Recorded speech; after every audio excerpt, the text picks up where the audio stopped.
Ooh, what's up, jobbers, and welcome to the latest edition of the Jobber Knocker podcast. As always, Nestlemania alongside the ride is a man that, well, he would throw me into a steel chair, and then I would bust open over my eyebrow. JC.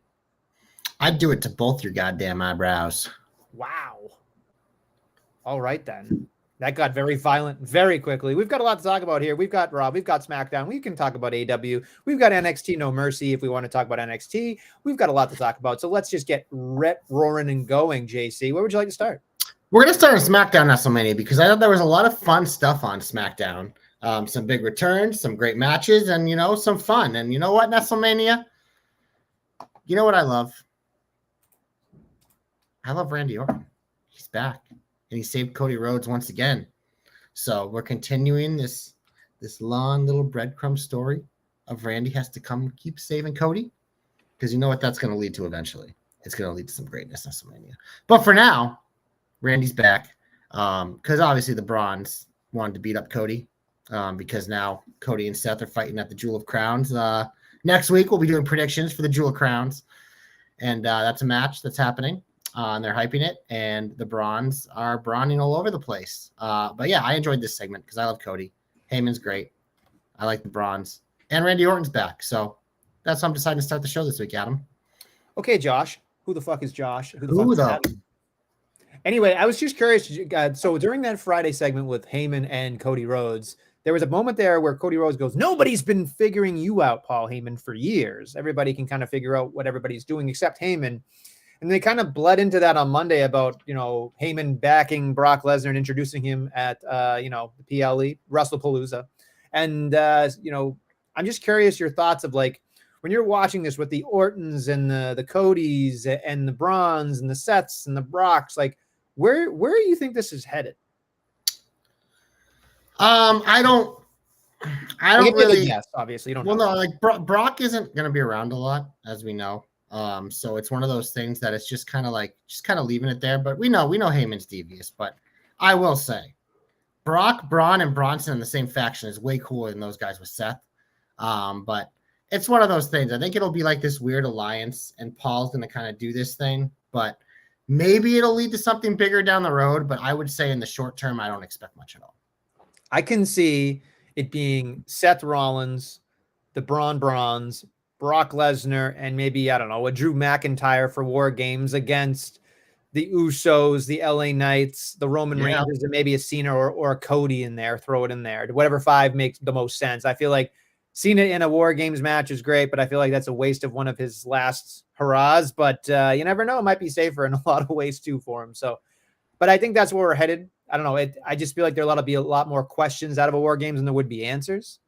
But it is interesting to me because Cody and Seth is a thing. We're stuck there in at least another week or two. You say stuck. I actually like this because this is like we go from Seth's most interesting things were the mixed tag match feud and then anything he does with Cody because it's that weird relationship where they have been so intertwined and Cody's like the one guy that Seth, you can tell, has respect for enough. Obviously, like they're getting closer. He wants to prove it. So it's like, Seth is embracing the heel a little more, but it's just all their interactions. It's like really one of the few times I find Seth actually interesting. So we only have another week of it. I'm assuming they probably are going to be on both shows again. So we'll get probably a couple more promo segments out of this, but it is definitely murky when you got the Bronze lurking. It feels like Seth is going to go over in this and get that bullshit whatever title thing that he gets just because he has all the support. And you also have the Drew McIntyre lurking there in the whims that can always cost Cody. And he's blaming WWE and corruption for his loss, which I loved, of course. But yeah, there's a lot of things going against Cody and a lot of ththings going for Seth that I think Seth might actually get that W over Cody in this case.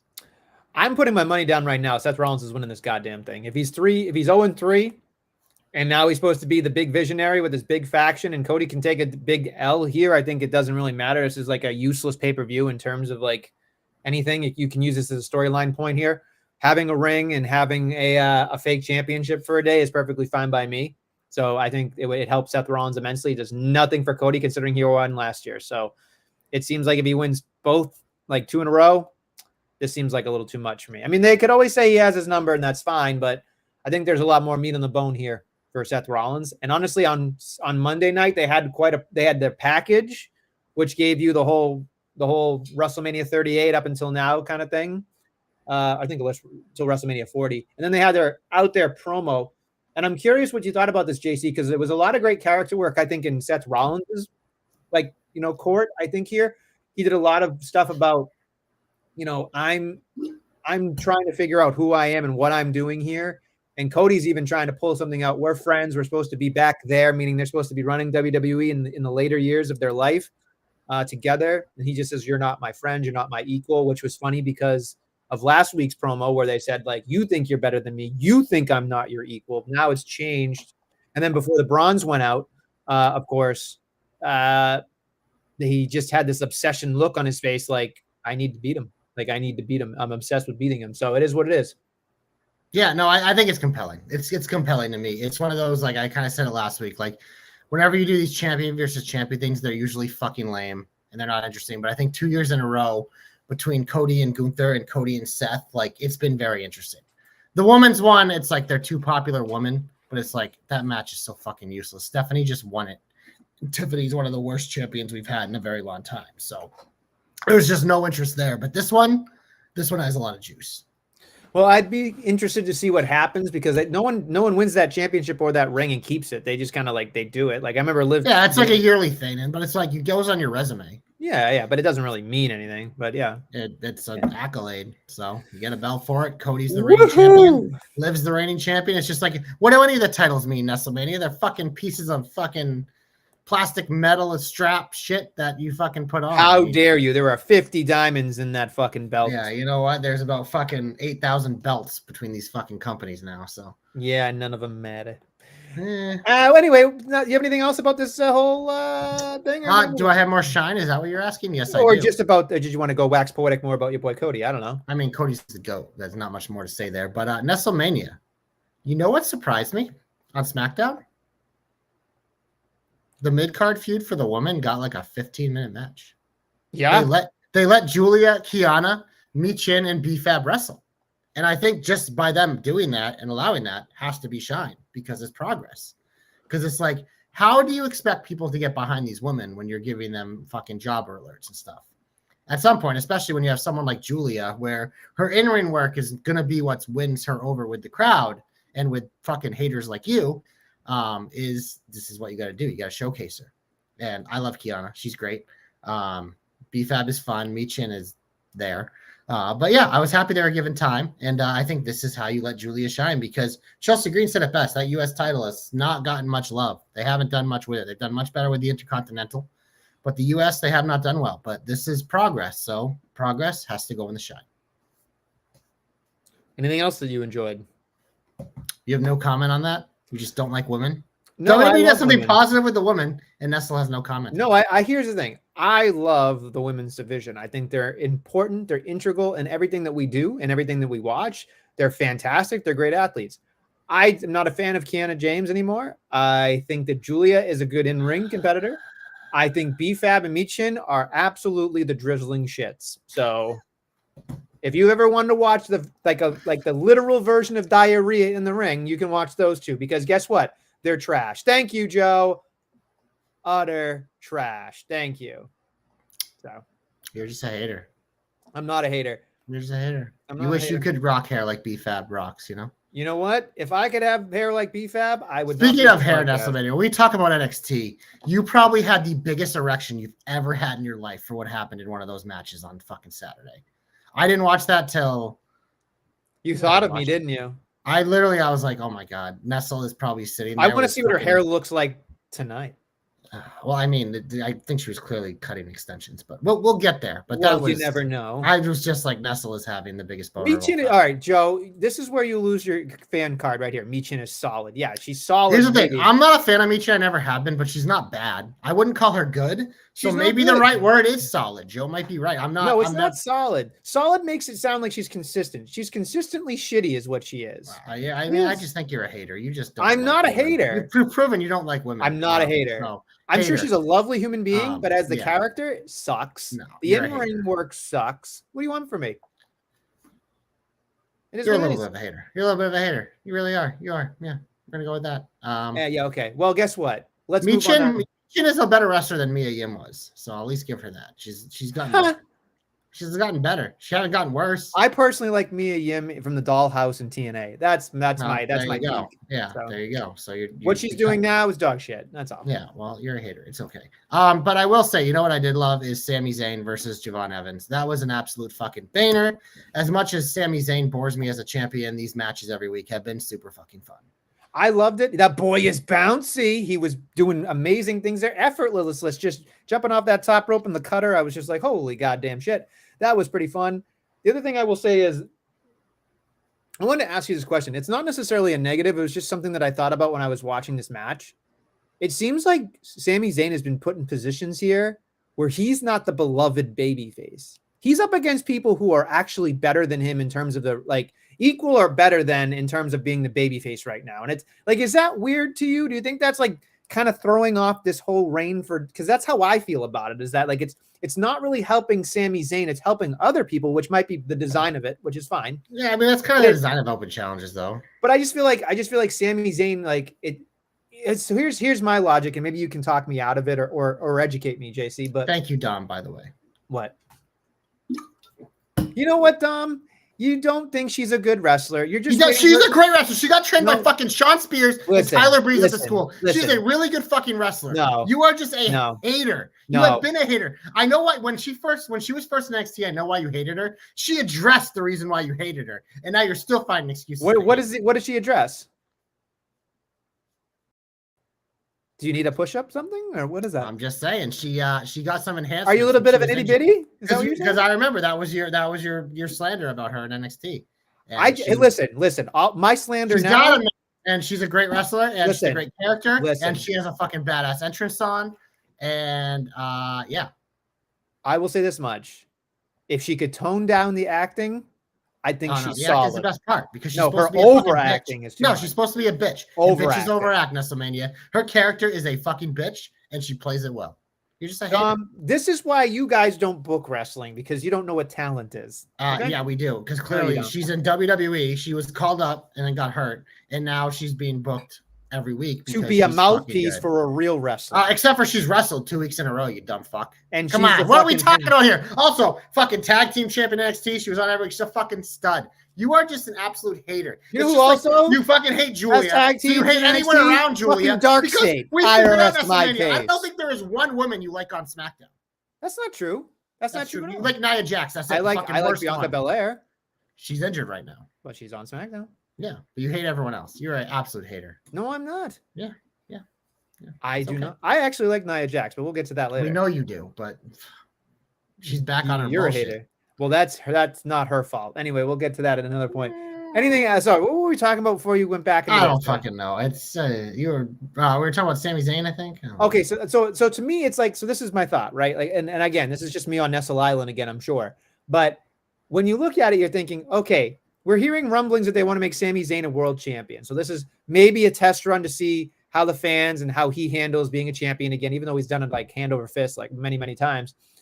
Like, this is a trial run. And then you're putting him up against like Javon Evans, who's like a fucking amazing human being, an amazing wrestler. And just, you can't help but fucking be wowed by him because he's so different. And I think he had Mello last week. And it's just like, he had Cena like 3 weeks or 2 weeks before that. And it's just, I keep thinking to myself, they're not putting him in a position to be like beloved. They're not putting him in a position to be cheered by the whole crowd. They're putting him in this weird position, which makes me think that if he's going to be the world champion, I think he's going to turn heel. I really do. He's not going to win it as a heel because it'll be too late a moment. He might turn heel after, but I don't fucking buy it. I think it's just one of those things like they want to have Sami Zayn on TV.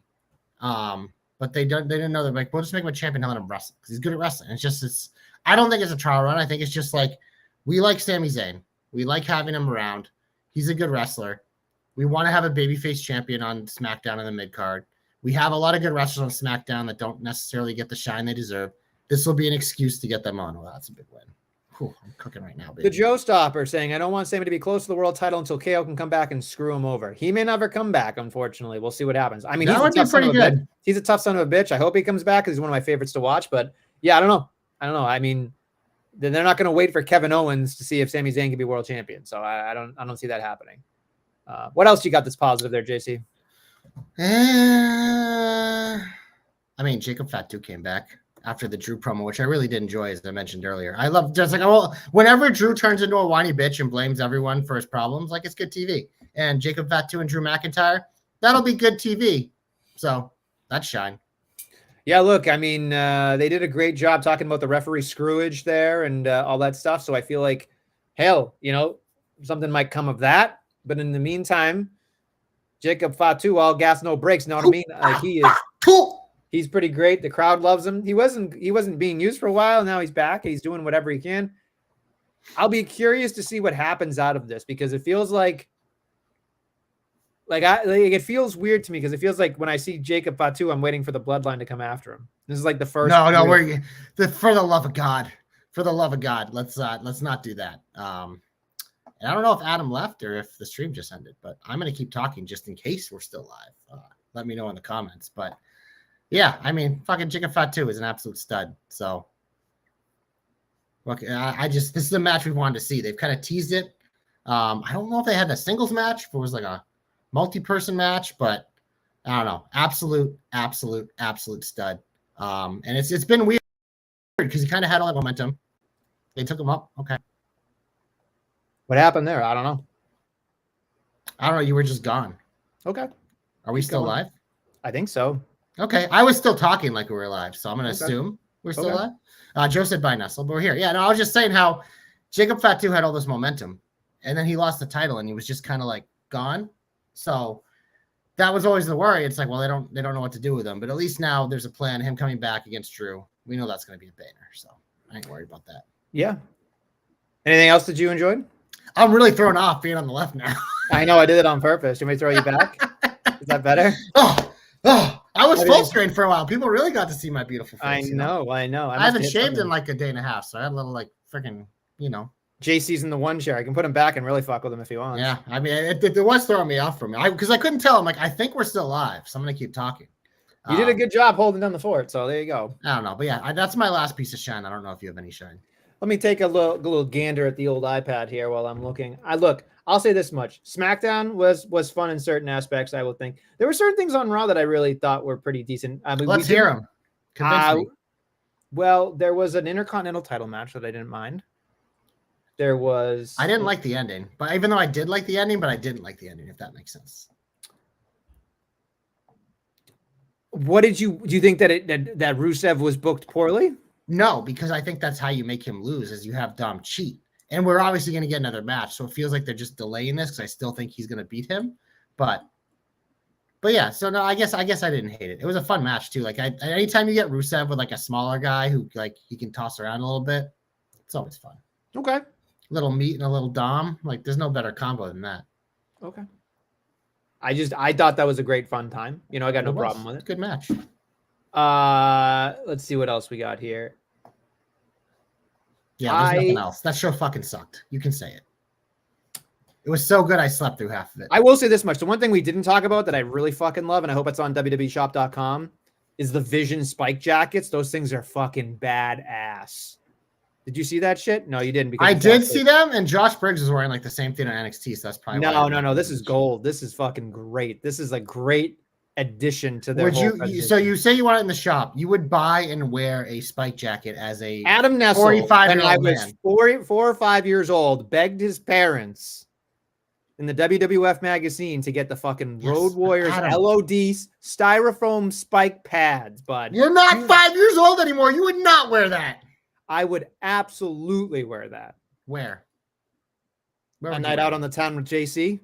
Maybe Knocker karaoke, perhaps? I ain't going anywhere with you wearing fucking spikes on your shoulders. Oh, come on. Do you know what you wear? Not spikes on my fucking shoulders. Give me a break. I would buy one for me and Joe, because Joe would wear one. There you go. You guys can go out together and do it. Joe and I will do it together. Fuck it. We'll go. Christ. I would buy one. You know what? If I had all the money in the world, I would buy us all Vision jackets. And then I'd make it. Yeah, we'd all be spiked. No one would fuck with us. We had spike jackets. If I had all the money in the world, I wouldn't even know they existed because I would just be so far off the grid, just fucking world hopping that I wouldn't even know what was going on. He wouldn't even want to be part of this podcast anymore. I probably couldn't because I wouldn't have time to watch wrestling. I'd just be so busy spending my money. You want to get to the heat? Get him off my TV. Get him off my TV. Get him off of my TV. Well, there's something that always pisses me off, so I'm gonna just keep it rolling here. Monday Night Raw's women's division. Good fucking luck. This was tough this week. The worst acting I've ever seen in my life. I keep saying it every week. It feels like I've said it for 7 weeks in a row here, but it's not a language barrier. It's just bad acting between Io Kyrie and sort of Rhea Ripley here, which I was surprised with. It just puts these people in a position not to be liked or not. I don't know. It's just hard. There was like 4 or 5 segments of this terrible dog shit. And it's just, I love a good, bad movie. I love a good, bad TV show. If acting's bad, sometimes I chuckle and I need that. But this is not where I want my bad acting, JC. I know that I'm going to get it, but God damn it. God fucking damn it. You know, I just hate it. Hate it all. This was dog shit this week. Every single segment was dog shit. It's just like, they're obviously going to probably do a tag match, I would assume, in Perth. I'm surprised. Did they make it official yet? I think they made it actually official. I think they did. Yeah. So obviously Rhea and Io are probably going to go over. But in Australia. My question is, after this match, because there'll probably be more than one match, like, how do they keep, I'm going to say, how do they keep this feud interesting? It hasn't been interesting to begin with, so I think I already know the answer. Yeah, but it's just like, this feels like something that's going to drag out for a while and probably lead to fucking the Survivor Series in some capacity, with them just adding people as these two duos being the centerpiece. Very true. You know, JC, I thought about this now that, our boy Dommy Feds, so this is what Tuesdays are all about, talking about Nestle dressing like LOD. I challenge you for the Halloween episode of The Job or Not. I'm not buying anything with fucking spikes on it. Come on. If someone can make me, like, because you can probably do tinfoil and like fake ones, maybe. But I'm like, no, I'm not. I've never worn spikes on my shoulders in my life because I'm not doing that. I will task my daughter who loves arts and crafts. I'll show them my kids the LOD stuff, and they'll make us shoulder pads. I'll wear them on the That's program. The only way I would wear them is if your kids made them. Okay. Because I would not pay for my them. daughter is a I would not let you amazing buy me person. anything, and I would not make them myself. So I am so mad that I threw or my mom or dad threw them out, because between that, my Bret Hart shades, and I think something else I had that I can't remember exactly right now. It was probably an Ultimate Warrior tassel pack. I was pissed us shit's all gone, So I would gladly paint my face like Hawk or Animal for this podcast. Probably improvement. I would not pace my fate. Jesus. Wow, you're tired. Like Hawk or no, I'm actually not tired. It's like the most rested I've been in weeks. I'm just very distracted. What about Animal? Would you the Red like Sox Animal? are in the 9th inning. I'm 2-0 so far. Dana White Contender Series. I had 11 fucking strikeouts on my crochet ladder. So I won. I'm fucking winning a lot of money right now. I'm distracted. We're talking about wrestling. I'm not going to paint my face for the whatever you just said, but I'd potentially paint my face as someone else. The fuck does that even mean? They have to be cool. I don't think their fucking face paint was cool. I thought LOD's face paint. I didn't think it was cool. I didn't think it was Yes, cool. Joe, that makes you Heidenreich. Now, would I paint my face like some of Finn Balor's? Maybe. Do you know how long that would take? I do the body paint too, because I'd look badass and I could like walk around like half naked in it. Wouldn't matter. You just love being in your underwear. Who doesn't like having air hit your body? Like, it's the best feeling in the world to have natural hair hit your natural body. Like clothes are constricting, Adam. There's nothing better than having my shirt off and walking around in my underwear. Or how the fuck did we start talking about the worst acting on Raw to you being around in your underwear? It'd be even better if I could walk around naked, but this country was built by Puritans, so we don't believe in. All right, I'm throwing a representing flag on the play. What we were naturally flag given. On the play. That's enough. When we talk about your naked noodle, I'm out of this. We're not talking about my entire body. Well, listen, all I can think about is your milky white skin, your fucking giant beard, and you hanging out with your fucking willy out watching fucking wrestling. That's all it is. I would not watch wrestling naked. Oh, Dana White, Contender Series, perhaps. I wouldn't do that either. I'm talking more like outdoor activities because I like. Why would you want to be outdoors naked? That seems like because it feels good. Fresh air on your fresh body. Come on, bro. I could have sworn you were going to say my fresh balls. Oh, it's definitely a Tuesday night. Oh God, this is awful. Tuesday. I have no fucking idea what we're talking about. We're talking about how bad the Shooter acting. Yeah. Who cares? There was like 6 segments though. Yeah, I don't want to talk about it anymore. Can we go to the SmackDown main event? It had so much promise. And then, like, obviously, when I'm watching this thing and I'm going, all right, something went seriously wrong because Jade's definitely supposed to be in the ring, but she can't go in for some reason. And I was like, she's going to be so concussed or something because something's going on. And obviously, afterwards, we see the fucking scar on her head that the UFC would have stopped that fight. When people have cuts like that, they stop the fight. Like, that's a TKO. It's over because that is not safe. So that explains that. Then they get in, and you have Nia and Tiffy just trying to fucking figure it out. And, I mean, Tiffy, we know, is fucking hopeless. And it just, like, it was one of those things where, because things go wrong all the time in wrestling. And they usually don't notice because they're professionals and they cover it up. But every now and then you do something chaotic like this, and they just fucking don't figure it out. And this was just painful. Like, someone who knows nothing about wrestling, it is probably like just so like oblivious to things, knew that something was horribly wrong, and they did a horrible job covering up. It sucked too because I kind of thought there was a lot of fun going on before this. But yeah, this was certainly, I'd say, they would probably hope would be a forgettable finish, but it's probably pretty unforgettable because of how bad it was, unfortunately. I think we would have forgot about this had the giant gash on her head not happened. But here's the thing: like, it wasn't like it was kept going. No, but the giant gash is what was. I was like, okay, that makes sense. Of like, well, that shit show. But it's like everything else, like even like because the Jade thing, obvious, like yes, but like Tiffy just like having no fucking clue what to do, and then Nia was clearly flustered by it. The ref, I didn't think did a good job fucking reeling it in. So it was an absolute fucking mess. Joe saying it wasn't on Nia. Ref needed to tell Tiffany not to pin her. So, I mean, yeah. What were you going to do? I don't blame that on Nia. Again, I think that's mostly Tiffany and the ref, but it's still like they're all part of the party there. And Nia's the most experienced person in that ring. So I think she does get a little bit of responsibility because that's her time to shine, baby.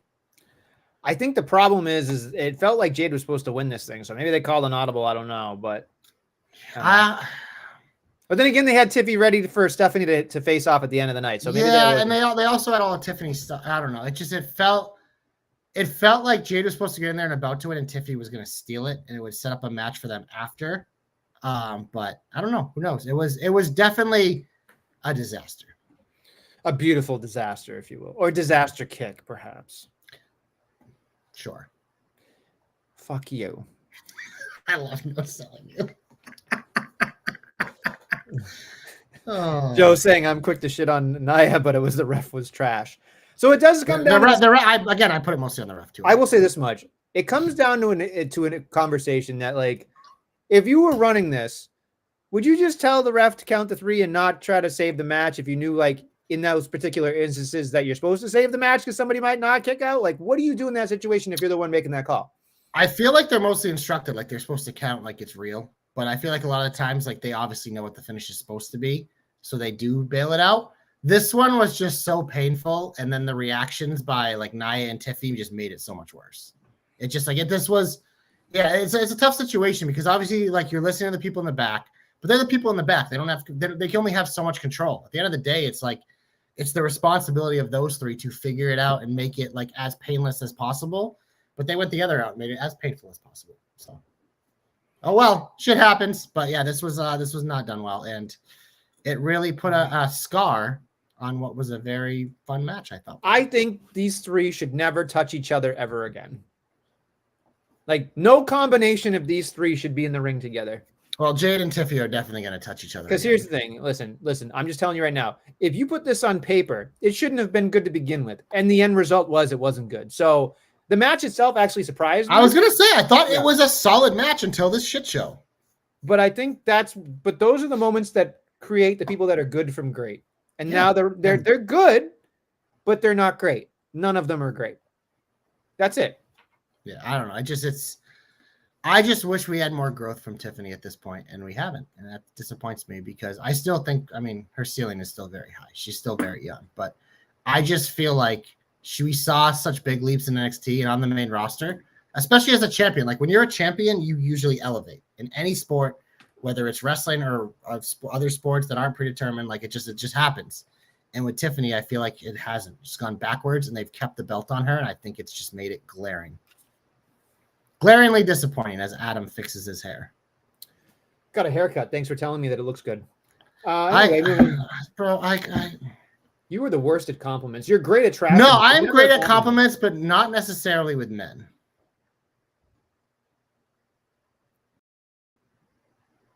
Does that make sense? I think that makes sense. You don't like giving a man a compliment? No, that's not what I'm saying. I'm less that observant. Sounds like what you're saying. I'm less observant when men change things unless if it's obvious. And your haircut isn't super obvious. You're also wearing your headphones like this, which cover most of it. So I only really see the top of your hair. So I wouldn't have noticed till you just took them off. Yeah, now I can notice that, yeah, it's tight on the sides, but I can't tell when you got your fucking bullshit Star Trek shit going on over there. Live long and prosper. Yeah. It is what it is. Sure. We got a Millhouse moment with Nestle taking off his glasses. I think he misses his glasses. Everything's coming up, Millhouse. Anyway, Lord. Can't wait for Simpsons too, by the way. That's great. Anything else that you thought was heaty since you said you hated everything this week, including my haircut? How did you feel about Mello Don't Miz? Because I feel like they were going to give them a little push here as a duo working together, and the Profits seemed to be like the team that was falling apart. But this week, it was Mello Don't Miz with Mello, like Miz tagging himself in again, back to how he started, and then Mello not helping him. So it's just like one of those, it's like, oh, I thought we were going to run with this for a little bit. Now it feels like we're pulling out. And then the Profits, I thought we were going somewhere, and now we're not because they're number one contenders again. So the booking just confused me a little bit because I feel like we went backwards with both teams, which obviously you can break up the Profits in a tag team match, like the tag team championship match. That's how you want to do it. But I don't know. I just felt we went a little backwards with both these teams booking this week. I liked it because it's a swerve, bro. But also, it upsets the audience a little bit, I think. And I think sometimes they write these things to upset the audience. Like they book for heat purposes. So yeah, but the baby faces won. No, I know, but I think you want to see what happens with Miz and Mello more anyway. So I think that's more compelling television. Like the Profits, in my opinion, like that would be interesting as well, like them being against it. But here's the thing. Angelo Dawkins is a great tag specialist. We know that Tez is a fucking singles competitor waiting to fucking pop. But yeah, I think there's more meat on the bone there. Like they want to keep the Profits together. I don't know. Or at least stretch it out because the Wyatts are the coldest they've ever been. And they need a fucking another win. And you can always go back to it with the Profits thing, like you said. So I feel like the Mello Don't Miss things is way more compelling for television purposes. And you can miss 3 weeks of tag team wrestling. They clearly don't care about tag team wrestling in general in the WWE, so they might as well put Miz and Mello in a prominent role on television because you know it'll be better television than the Wyatts and the Profits. I'm sorry, but that's true. Mello Don't Miz versus the Wyatts, I would have enjoyed much more than another match with the fucking. You weren't even paying attention to me. You're got Red Sox on your right, and you're Chapman loaded the bases, bro. This is not good. Guess what? He's winning anyway. You watch. Watch this. There's nobody out. I'm trying to get the watch this stream fucking triple play. I just lost my first fight of the night. I'm not even watch. Is he going to lose your fight, and the Red Sox are going to lose all in one fucking minute? It's great. I didn't bet the Red Sox. I already hit my crochet ladder, so I'm fine. But I don't give a shit about your crochet ladder. I don't give a shit. I do because it won me a lot of money, bro. Well, yeah, I'm not seeing any of it. You're not going to. JC's got to fucking pay the bills, you know. Yeah, well, maybe if you didn't go out. It's expensive out there, bro. Maybe you shouldn't go out and drink so much, bro. That's not what cutting into. It's fucking car payments and high rent and fucking credit card from fucking groceries of all things because fucking food's so expensive now. Can't even fucking feed yourself. Ridiculous in this economy. Adam. Don't worry. In 3 hours, we're going to be shut down as a whole country. It's great. Yeah, you know. Let's not get political. You get me started on that. Anywho, anything else that you thought was super heaty besides, the whole, not getting my haircut and the government? Anything else that happened on Raw because I don't remember it, so it was probably bad. So you're a terrible human being. I just wanted you to know that. I'm a great human being. No, you're not. Not even a little.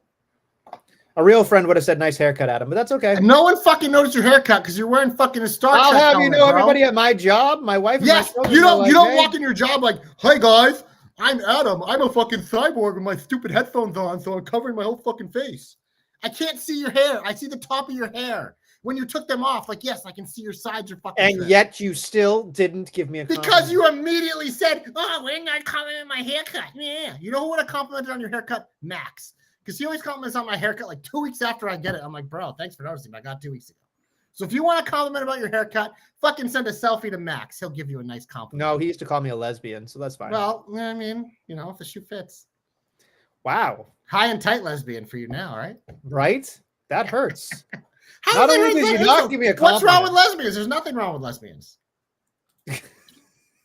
Religion, politics, and the Miz are 3 subjects that we should never talk about. Joe, get the fuck out of here. We're going to talk about the Miz as much as we want. The other 2 I agree with. All right? Really quickly, just don't love anything LA Knight's doing here with the Usos or whatever. I don't love the fact that Bayley and Raquel Rodriguez had a match. But here's the part that bothered me.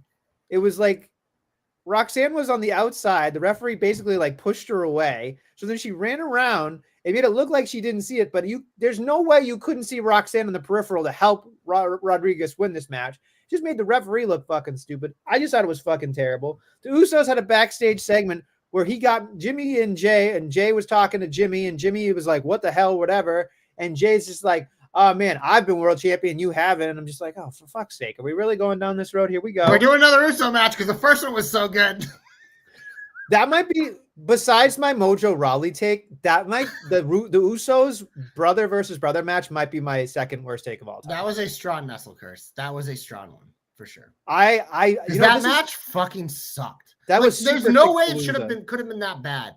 It physically shouldn't be possible, but it was. Yeah, I would like to have that one back. That's for sure. Said. Anyway, yeah, so I think we're pretty much done. Dragon Lee got a promo, though. That's kind of okay. They let him talk? Yeah, you fell asleep again. Dude, that match, I woke up in the middle of that match happening. You didn't see the Los Americanos? I woke up in the middle of that match happening, so I saw that, and I was like, are you upset that Tyler Bate and Pete Dunne have been degraded to wearing a fucking mask? If they turn this into like a European faction, I'm cool with it, especially with Ludwig as a leader. Come on. It's fucking stud. But you know what hurt my feelings, though? I was watching that match, and I thought to myself, in a different universe, in a different world, do you think this was supposed to be Chad Gable and the Creeds?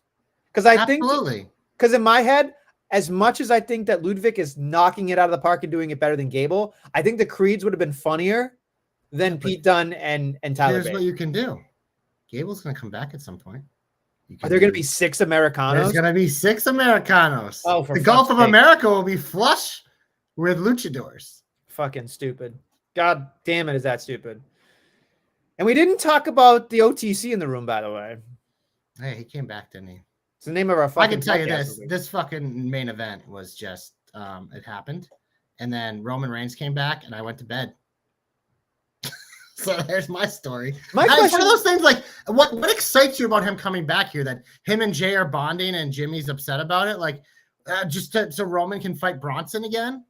Like, until Roman fights Braun, I don't fucking care. My thought was they wouldn't bring him back without him being part of something at Perth, right? You would think. They're not going to waste that. I was going to say, do they do a 6-man tag, but who's the fucking third Brock Lesnar in the bronze? There's no way Brock's fucking going to Australia. It is called Crown Jewel, so he might think it's Saudi money. What if it's Jay and Roman against the bronze? And they leave Jimmy out. Fine. I mean, I would assume Bronson's going to be booked in Australia. So that's what I was kind of thinking. Are you just going to do Roman Bronson too? No. You put the tag match together and you leave Jimmy out of it. Then That Jimmy gets pissed that he's out of it. And then LA Knight and Jimmy can be a thing. It'd be great. Oh, yeah, because that's what we want. We'll have LA Knight and Jimmy against Roman Reigns and Jay. Because that'll end the fucking bronze. Because then we just fucking throw it all together. The amount of effort that they are not using to book the main events of Monday Night Raw for the last month and a half has been absolute fucking dog shit. I get it. Last week was the first time we didn't have these guys in the main event because it was the fucking woman, and that thing was dog shit too. But they still had something, you know what I mean? Like they cannot get out of each other's way. It's fucking ridiculous. It's absolutely fucking asimine. Yeah. It's terrible. The fact that we're putting a Roman Reigns return in the heat just tells you all you need to know about how lazy this booking's been for a while. Yeah. Can I go off on a soapbox thing real quick? Sure, because we're one strikeout away from Chapman fucking hopefully getting out of this. And as I said, the Red Sox are not going to win this, so there you go. Well, they're up 3-1, so.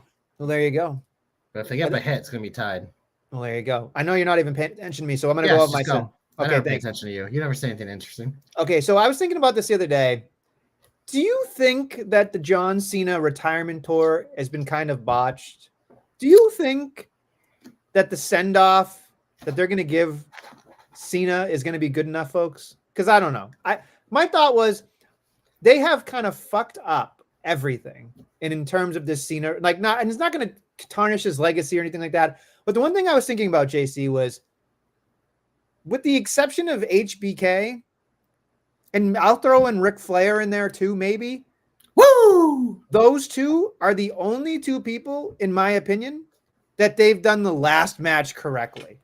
They've never done anything to really make the last match, the last retirement, the last hurrah in the WWE. They've never done anything really well for the biggest people who have helped them along the way, in my opinion. So I am sitting here thinking to myself, is it too little too late? Because they didn't do good by Hogan. They never did anything for, the Bob Backlunds, the Bruno Sammartinos of the world. They definitely didn't do anything for Bret Hart. Well, he doesn't fucking deserve it. I know. And Shawn Michaels, he got a second chance at life, so that's a different set of circumstances here. After him was Austin. Austin just kind of vanished out of no fucking nowhere. They did nothing for The Rock because The Rock went to Hollywood and comes back periodically and just dances around, tap dances for a while. They don't do it for Brock Lesnar. He's still kind of like whatever. But like everybody that I've thought about, like even The Undertaker, they've kind of Goldberg is good. Well, The Undertaker fucked himself. The Undertaker had a good finish, and then he came back 15 times. So that's on The Undertaker, not on WWE. Same thing with Ric Flair. Perfect ending. He fucked it up. Yeah, that's what I mean. It's just one of those I liked Kurt Angle's ending personally. Shawn Michaels too. Like he came back for the Saudi money. I know that was painful. He regrets it. Painful. He said to this day he regrets it. Right. Yeah. So it's like the send-off for the wrestler doesn't fucking exist, and no one, including the WWE, has done it correctly, which leads me to believe that I'm sure that the actual end on December whatever in Washington on the 13th, I think it's something like that. I'm sure it'll be a great, pomp and circumstance and throwback and all that shit. Probably, I'm going to say Gunther, but somebody made a throwback here that I'm curious, JC, because a lot of people are hot and bothered by the fact that John Cena was quote unquote wasted by Brock Lesnar. Now, a lot of people are saying, what fucking if virgins think that? What if instead of being wasted by Brock Lesnar, he beats Brock Lesnar in his final match? Does that do anything for you? No, they don't ever need to fight again. That was perfect ending because Brock Lesnar, like I said on that episode after, looks like a absolute fucking killer. He fucking murdered Cena 10 years ago when Cena was still like not an old fucking man. Cena's an old man now. No, what they should do is how they should do the inverse of how Cena debuted. Pick a young guy, let him debut against Cena, and have a fucking banner, and Cena can beat him, but it'll put that kid on the map. I don't know who that kid is. Your boy Mark Henry said on Busted Open, his last match should be exactly what you described, but the person who answers the bell is Joe Hendry. I don't hate that. I had a different person in mind, but Joe Hendry would be a good choice. I don't know. To me, I feel like... You know who I would do? And it's going to sound kind of crazy, but I just think that it would be interesting. I'd do Miles Bourne. The fuck? That kid has... I never wanted to like him. Always wanted to count him out, but every time, he over-delivers. No. That's the dumbest thing you've ever said. Wow, you're a Def hater. And it's that Stephanie McCare's boyfriend, so he's definitely going to get pushed. Rusev should go over and see his last match, and then right after the tank. With Cena's fucking carcass? That'd be great. If he dies, he dies. Oh, that would be funny. Oh, yeah. Joseph, what a fucking move. Love it. I don't know. I just think that the WWE has never done the send-off correctly in terms of like, what if Oba beats him in his last match? See, that is a fucking massive human being, so I'm okay with Oba. I really am okay with Oba. I think it's Gunther personally. Like if that's somebody that you can but I wouldn't mind Cena winning. That's why I wouldn't mind if it was just like a young up and comer you don't expect. I don't know. If it's his last Oba and one, Gunther have to fucking win. If it's his last one though, the right thing to do in this situation. Yeah, but who was fucking John Cena when he faced Kurt Angle? The fucking little twerp that nobody fucking knew. But that fucking kickstarted him. Name everybody in the world that's been important and that they win their last match. Not many people win their last match. No, I'm just saying, but it's one of those things like I think he's been putting people over as part of this tour too. Like obviously during his shitty championship run, but he beat a lot of the old guy. He beat Orton. He beat Punk. Like, do you know what I mean? Well, yeah, none of those guys need it though. That's what I mean. That it's just like that's what I mean. So it's just like he gave it back to Cody after he obviously put over Brock, which will then be used like retroactively to someone else. We'll see what happens with Styles. I'm curious to see how they book that. Styles is just. I have no problem with either guy going over there. I don't think he's wasted. He's fucking part-time, dude. Those guys are hard to book when they're not named Roman Reigns or Brock Lesnar. I'll say this: part-timers are hard to book. All I'm just saying is he doesn't need to beat John Cena. No, he doesn't. So he probably won't. He won't. So it's just. But if he did, it wouldn't bother me either. Because fucking AJ Styles. Can I ask your opinion on this? So they just randomly blurted out that it's AJ Styles versus John Cena in Perth, Australia. A lot of people are saying that it was just the fans getting their voice out there. I tend to think that this was already planned. I think it's using one of this those... as a reason to be like, we're using social media because we can't get John Cena in the building. So this is a good way to fucking make it look like the fans have a voice here. They might have had other people in mind, but I think like the AJ stuff started like 6 months ago. So they were probably like, yeah, we can probably fit this in somewhere. And they probably looked and be like, look it, Cena's not booked from pretty much the Lesnar match to Perth.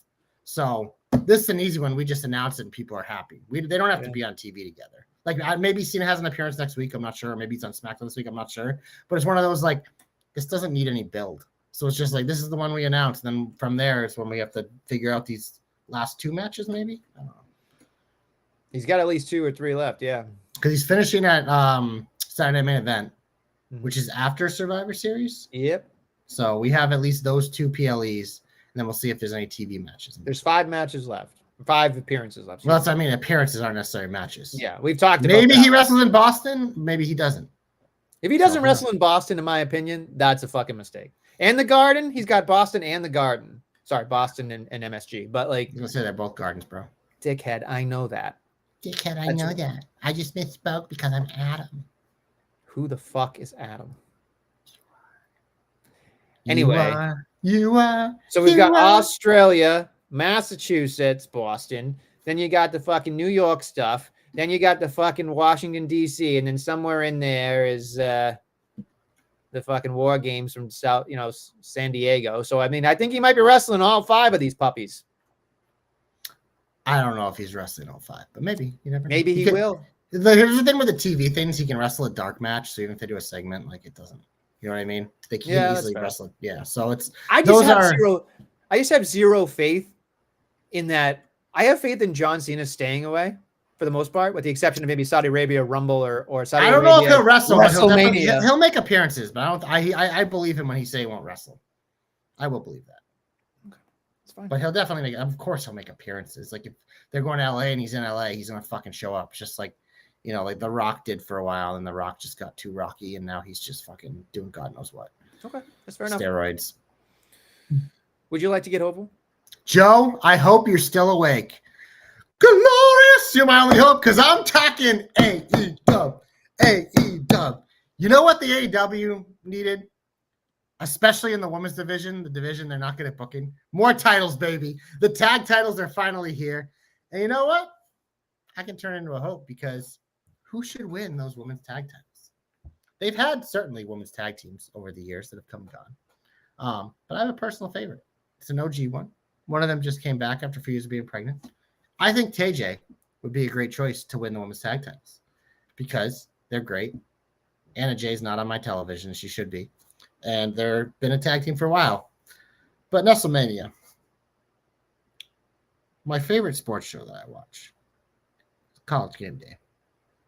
And there was a man who used to be on it. Now we go, not so fast, Adam! TJ shouldn't win.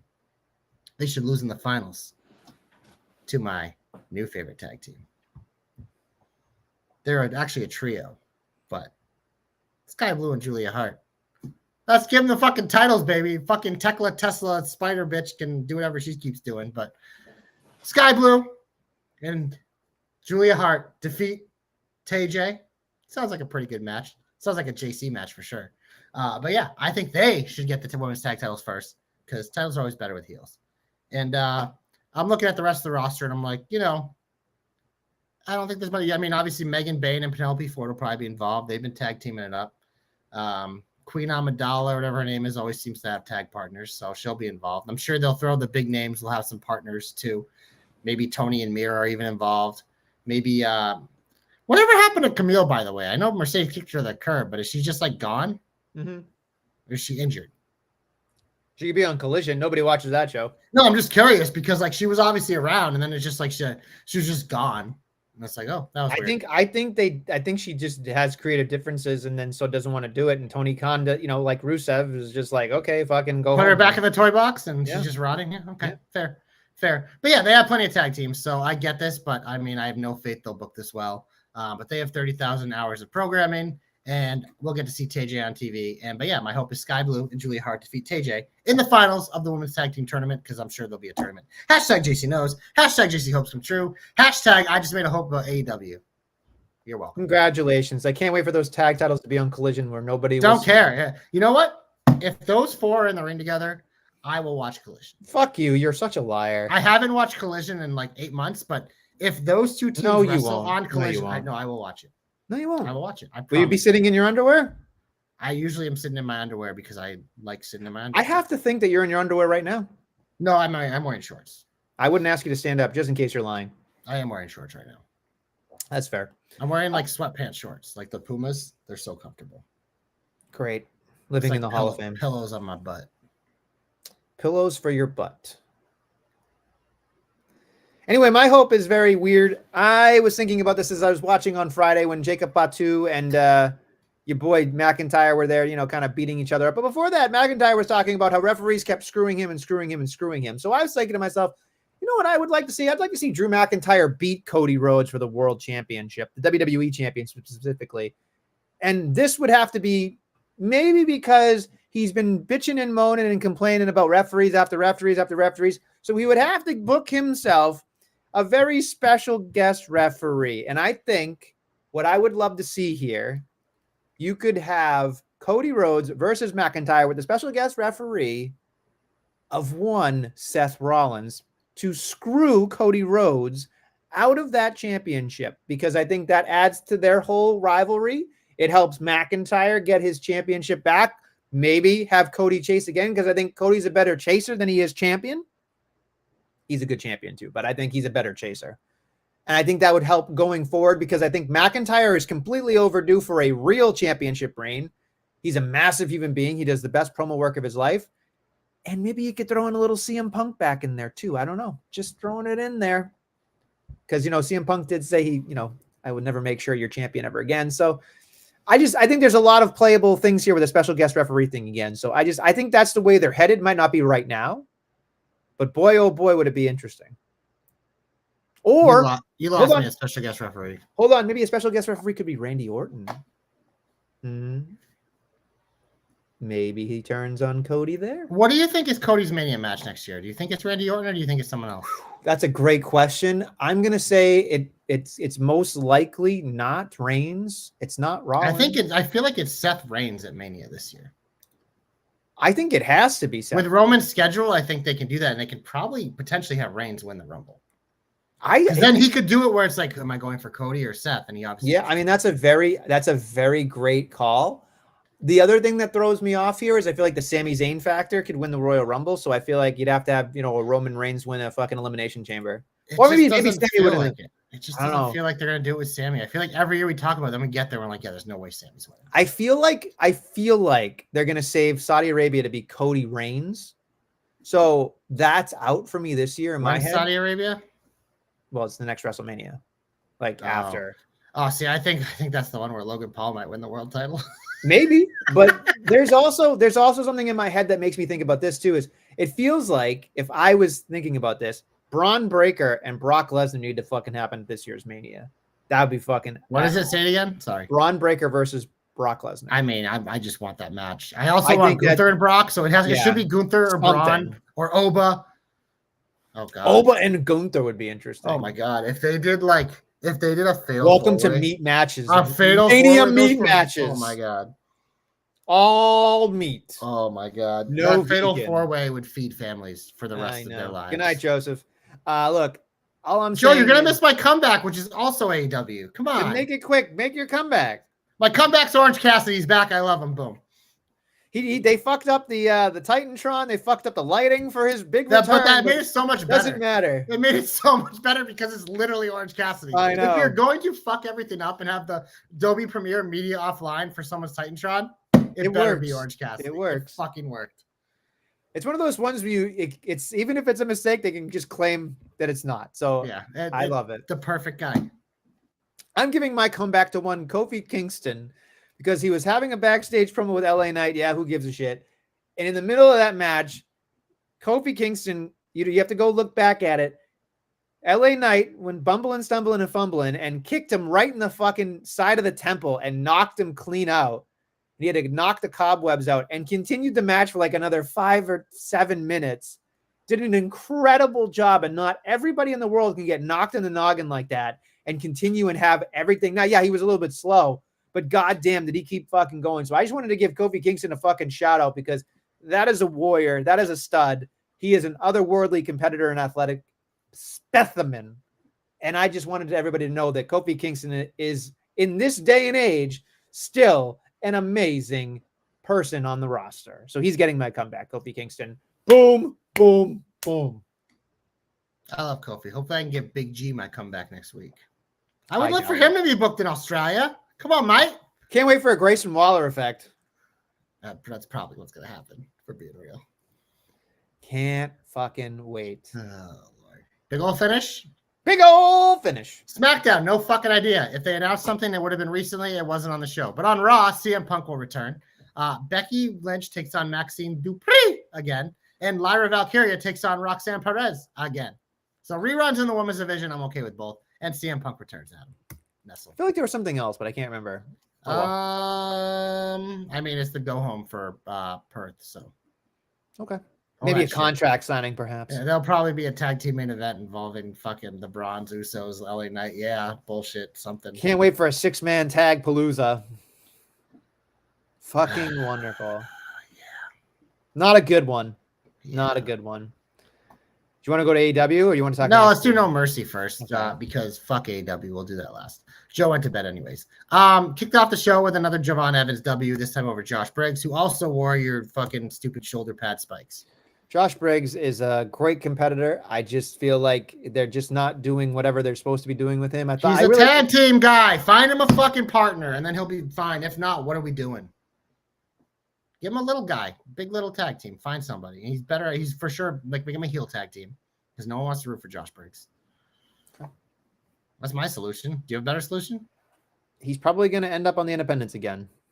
They've had him in NXT a long time, so they clearly see something in him, and now he's in the main event scene. So who knows? But then again, they did that with Eddie Thorpe when he was released. So we'll see. But next up, Nestlemania, we had your favorite titles, the speed titles. Saul was supposed to defend against Lainey Reed, but she had a fake injury, so she could, do something later, which was so obvious. But we ended up getting Jada Parker, which I love because Miss Parker. But Soul wins because Soul is the speed champion. This hurts my head. Well, Lash Legend ran in, so it didn't make Jada look weak. It worked. And they're having a match probably right now as we record. So fine. Next up, Nestle's fucking boner. Blake Monroe took on Jordan Grace, and she cut some of her hair and ate it. I wouldn't have eaten it. That's where I draw the line. You're not a feet guy. I'm not a hair guy. So see, I love hair. I don't know if I'm not putting it in my mouth. Yeah, nobody wants to put hair in their mouth. Yeah, that's fucking gross. Yeah. So I get that they had to enhance Blake Monroe's character. That makes perfect sense. So, it's fine. And Jordan got the win. So she got the comeuppance and she said it's over, which means we're probably going to have JC versus Jordan again next. Great. But Lola got screwed. So maybe Lola will get another chance first. Or maybe it'll be a triple threat because NXT and who the fuck knows. But next up, thank God, Ethan Page beat Tavian Heights. Yep. That's a thing. You know what's crazy? Ethan Page beat Ricky Saints clean as a sheet when he beat him for the North American title. We'll get to what Ricky Saints did later in the night. So we'll get to that. But next up, Nestlemania, my girl Lola, with her family in attendance, got her first, probably the longest match of her career against JC, but she gets screwed by a hooded individual, Lainey Reed, to help JC once again retain. And we expect, since Jasmine Nix is no longer with WWE, that Lainey Reed will be filling that void. And yeah, that's a thing. And people were like, it's Mandy Rose. I'm like, Mandy Rose ain't gonna be a henchman for JC Jane, bro. If she comes back, she's coming back in the Rumble. My last comeback hope will come true. Now that AJ's back, they're all back. I don't think Mandy Rose needs to come back. I don't. She's training again. I don't think she needs to too, but maybe she just misses it. She's got plenty of money. She's got plenty of fame between her podcast and her little other thing she does where she makes a lot of money. Moving on. Anything else you got for NXT? Yeah. Anything else we have for NXT? What happened in the main event, Adam? Ricky Saints beat Obafemi clean as a sheet to become the new NXT champion.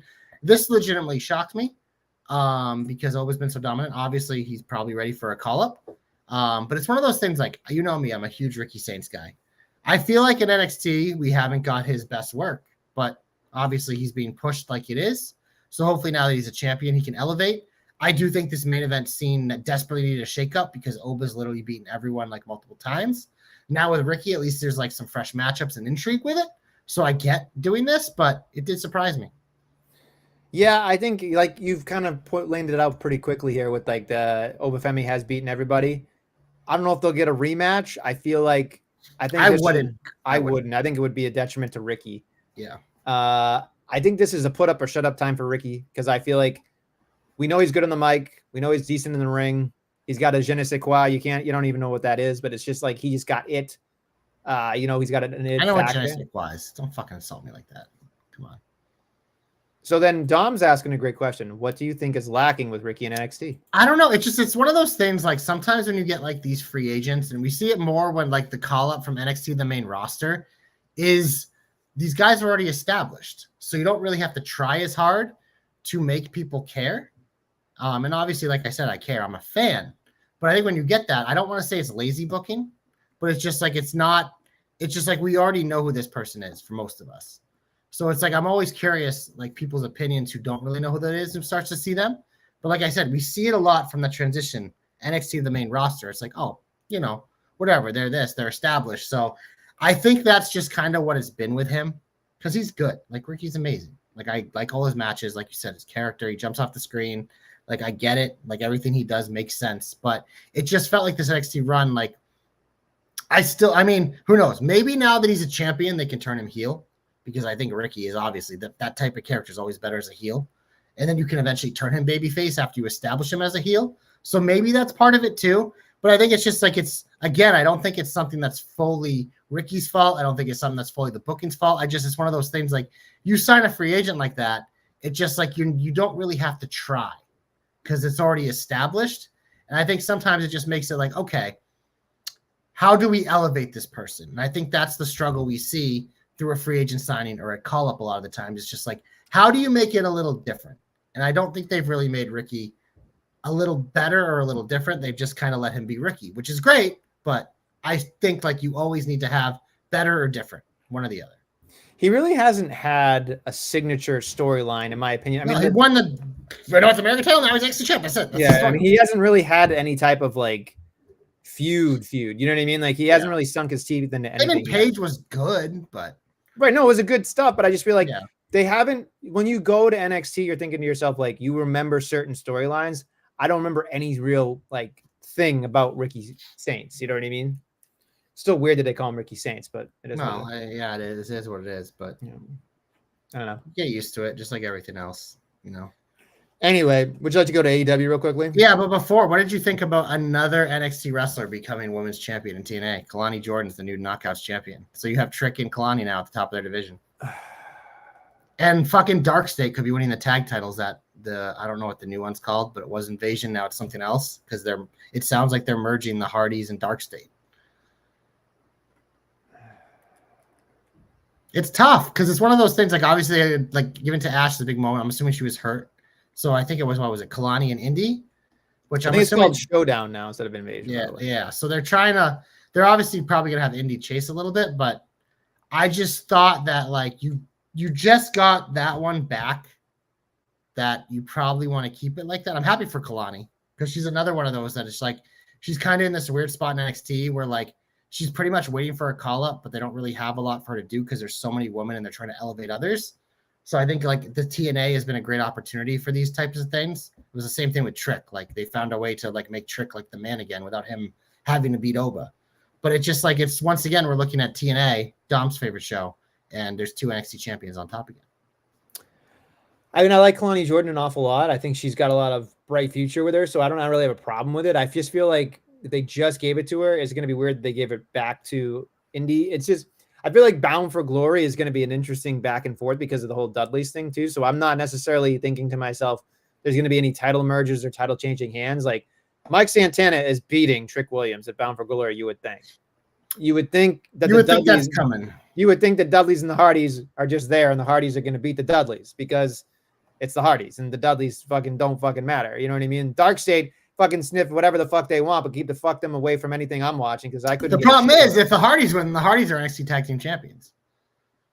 But because I think they're merging the titles. That's what I got from Ava's. Why? Promo. That doesn't make any sense. I agree. They just do a title versus title, but it sounds like they're merging. I don't know. Who knows? Maybe it'll be it'll just be a fucking run-in for all you know. Maybe it'll be a mess in like Oba and Trick was, which was obvious because we knew they weren't going to do that. But I don't know. It's just interesting. I just think it's interesting because obviously like the crossover is here, but it's like I thought with that title they had done a good job getting it on Ash and making that moment. And obviously like you don't plan for these things to happen, but I was just curious that they audibled right back to an NXT person. I just thought that maybe they just don't think that they're trying to line up all the NXT people so that they can get them a TV deal and then give everything back to them. I don't know. It's just I don't mind it happening because it's like obviously NXT has a much deeper roster. And you get a lot of fresh matchups in TNA because of it. But they're not giving the TNA people chances to shine on TNA if they have all these NXT people. Yeah, but the thing is like I feel like Santana has. I mean, we agree. Joe Hendry's elevated being part of NXT. I think Santana's definitely been a guy who's benefited from being on NXT. So I think there's definitely guys that have benefited from it as well. But it's in terms of like the TNA brand. Like you can say that, but I think Trick has elevated that title. The JC having the women's one, I didn't love anyways. So that's why I was happy she got it. But like, I don't know. It just maybe Kalani will do some good work here. But I just thought it was an interesting pivot right back. That's all. I'm sure they have a plan. Whether we like it or not, we'll find out soon. Man with the plan. All right, AEW, let's get this shit over. All right, it is a 6-year anniversary. They've been alive for 6 years, folks. On Dynamite, a 2.5-hour special. Oh, they added a half hour. They added a half hour, Josh. They added a half hour. Who the fuck is Josh? You, bud. Not an AEW fan. We're going to see Timeless Toni Storm returns to Hollywood after her loss to the Stat. See how that goes. I'm sure it'll be an interesting 2 minutes. Jurassic Express returns. You want to sing the song? Ooh, ooh, ooh, ooh, Not one fucking time have you done that correctly. Then we have a TNT championship match as Kyle Fletcher takes on everybody's favorite wrestler, including JC, Orange Cassidy. That'll be a fucking fun match as hell. But he'll probably get some chicanery with the Don Callis. Fletcher's going to win. I mean, Fletcher's on a roll. He should win. Yeah. Here's an eye roll if you've ever heard one. We've got Josh Alexander and the Young Bucks in a 6-man tag against, guess this, Jet Speed, Kenny Omega and Bro Dito. Whenever you say Josh Alexander, I immediately fall asleep. That dude, like, it is incredible that he and Ethan Page were a tag team because Ethan Page had 100% of the charisma in that tag team. Josh Alexander is the most boring fucking wrestler of all time. And there have been a lot of boring wrestlers, but good fucking God, that guy is a fucking black hole of charisma. He sucks. Thank God he's an incredible technical wrestler, but I don't give a fuck. Do you know how many good technical wrestlers AEW has? Most of them. So, God, this guy on TV every week. Can we fucking send him to Ring of Honor? God. You know what I thought about when I see him? He's the walking sleeping bag. Yeah, there you go. That's exactly what he is. So the walking weapon, the walking sleeping bag. Him and who the fuck did Kushida. I call that? Kushida, yeah, they're perfect for each other. Yep. Jesus Christ. That's got a great 6-man tag. We've got a mixed tag match here. Darby Allin and Chris Statlander taking on everybody's favorite wrestlers, Wheeler Yuta and Marina Shafir. 32X. Like, this is your anniversary show, by the way. That match sucks. Not to be outdone with the first 6-man tag, Oh, JC. The main event of the whole fucking thing, by the way, with the exception of maybe it's the TNT Championship. But the main event most likely will be the new and improved, and I do mean improved, JK, LOL, Death Riders, as John Moxley, Daniel Garcia, and Claudio Castagnoli take on Hangman Adam Page, Powerhouse Hobbs, and Samoa Joe. What about they just brought back fucking Neville? He's not wrestling? Not yet. Neville, who looks like a little child with that haircut. I just like that. It started so promising with the first couple things you said. But the back half, those last 3 matches are literally what I fucking put in the toilet when I go to the bathroom. It's true. Fucking turds. God. I don't understand, like, the star power is gone. Like, fucking just gone. It's literally Ospreay, Swerve. Who else is hurt? Wardlow. MJF's gone again. There's someone else, too. It's just like, it just... Jericho. I agree.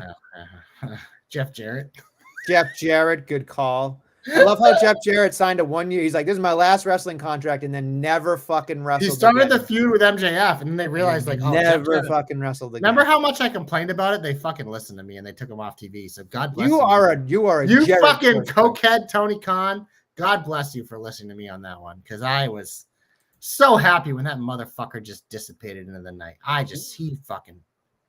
There's no bigger channel changer for me than Jeff fucking Jarrett. Maybe Chris Jericho now, flabby fucking Jericho, and they're both gone. So I can't. There's just so much going on with this. I can't. I won't. I will not tune into this.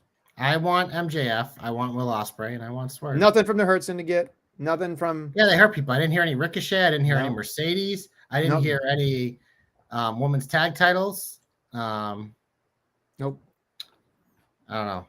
I don't like it. So it sounds like a lot of things I can fast forward. I'll watch Fletcher and Cassidy because that will be good. It won't matter though. What was the first thing you said? Tony will return to Hollywood, and the Jurassic Express will return. So no Christian and Edge. Nope. Yeah, fuck this shit. See? Sucks. You can watch your walking fucking weapon. The only weapon he is a fucking dull fucking spoon. Fucking pathetic. Wow, you're really good on those insults. He sucks. All right. Find me someone who thinks Josh Alexander is interesting. Find me one person. His wife might. Thank God he didn't go to NXT. They probably didn't even want him. They probably looked at him and like,